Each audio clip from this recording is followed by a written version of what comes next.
গভীর দুঃখের সঙ্গে জানাচ্ছি যে বাংলা তথা বাংলা সহ ভারতের বিভিন্ন স্থানের পর্যটকরা যে কাশ্মীরের পহেলগামের কাছে বিভিন্ন উপত্যকায় ভ্রমণে গিয়েছিলেন কাশ্মীরে, সেখানে পহেলগামের কাছে বৈশরণ উপত্যকায় এই জঙ্গিরা তথাকথিত ইসলামিক টেররিস্টরা তারা ২৬ জনকে আজ বেঘরে জীবন তাদের শেষ করে দিয়েছে বুলেটের গুলিতে। এই ঘটনার জন্য গভীরভাবে আমরা শোকাহত, আমরা দুঃখিত। কি দোষ ছিল এই সমস্ত পর্যটকদের? তারা তো শুধুমাত্র ভ্রমণ করতে, তারা বিভিন্ন স্থান দেখবার জন্য, অবসর কাটানোর জন্য কাশ্মীরে গিয়েছিল। কি দোষ ছিল তাদের?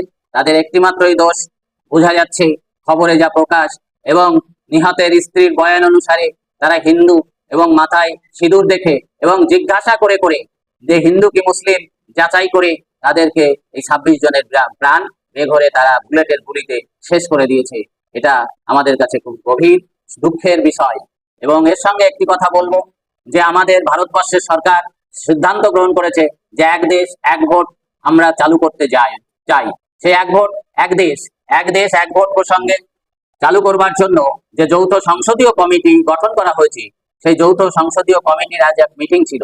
সেই মিটিং এ সিদ্ধান্ত গ্রহণ করা হয়েছে যে এক দেশ এক ভোট প্রসঙ্গে দেশের মানুষ কি বলতে চায় তাদের মতামত জানবার জন্য বিভিন্ন রাজ্যে আগামী মে মাস থেকে তারা রাজ্য ওয়ারি সফর করবে, এবং সেখানে যৌথ সংসদীয় কমিটি জানতে চাইবে যে এক দেশ এক ভোট প্রসঙ্গে তারা কি বলতে চায়, দেশের মানুষের মতামত কি।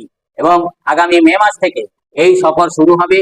সম্ভবত আগামী ১৭-১৮ মে মহারাষ্ট্র সফর করবে এই যৌথ সংসদীয় কমিটি, এবং ১৯ থেকে ২১ মে উত্তরাখণ্ড সফর করবে এই যৌথ সংসদীয় কমিটি।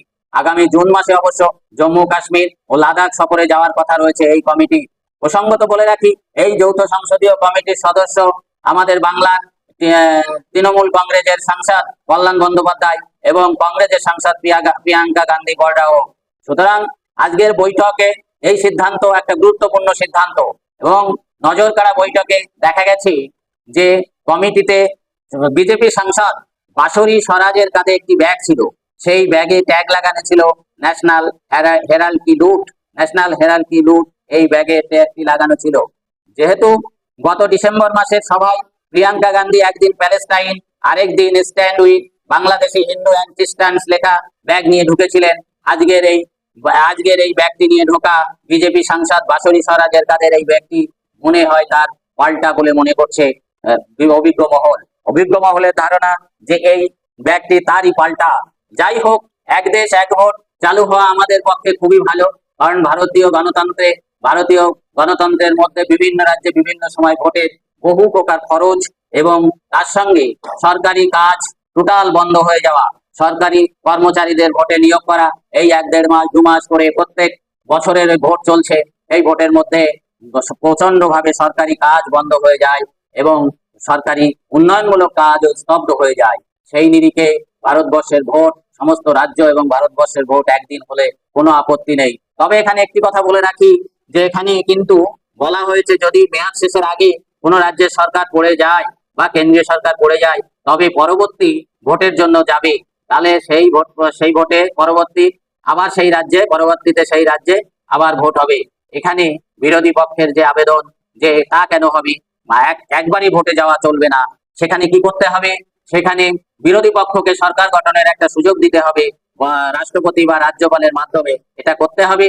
তবে অধিকাংশ সদস্য, এই যৌথ সংসদীয় কমিটির অধিকাংশ সদস্য এটিতে অন্তত একমত বলে অভিজ্ঞ মহলের ধারণা, এবং সূত্রের খবর যে সবাই এই বিষয়টি নিয়ে একমত। সুতরাং এটি এক দেশ এক ভোট চালু হোক, আমাদের দেশের উন্নয়ন হোক, এটাই আমাদের কামনা। সাধারণ মানুষ হিসাবে, সাধারণ দেশের নাগরিক হিসাবে আমাদের কামনা যে আমাদের রাজ্য, আমাদের দেশ যেন আরো গণতন্ত্রের পথে এগিয়ে যায়, এই আশা করি। ধন্যবাদ সবাইকে। অবশ্যই আমার channel Shibas sir math solution আপনারা সাবস্ক্রাইব করবেন। দেশ এবং বিদেশের বিভিন্ন রকম খবরাখবর তথা 5 to 10 অঙ্কের সাজেশন তথা বিভিন্ন সমস্যার সমাধানের জন্য আমার চ্যানেলটি অবশ্যই সাবস্ক্রাইব করবেন আশা করি। ধন্যবাদ।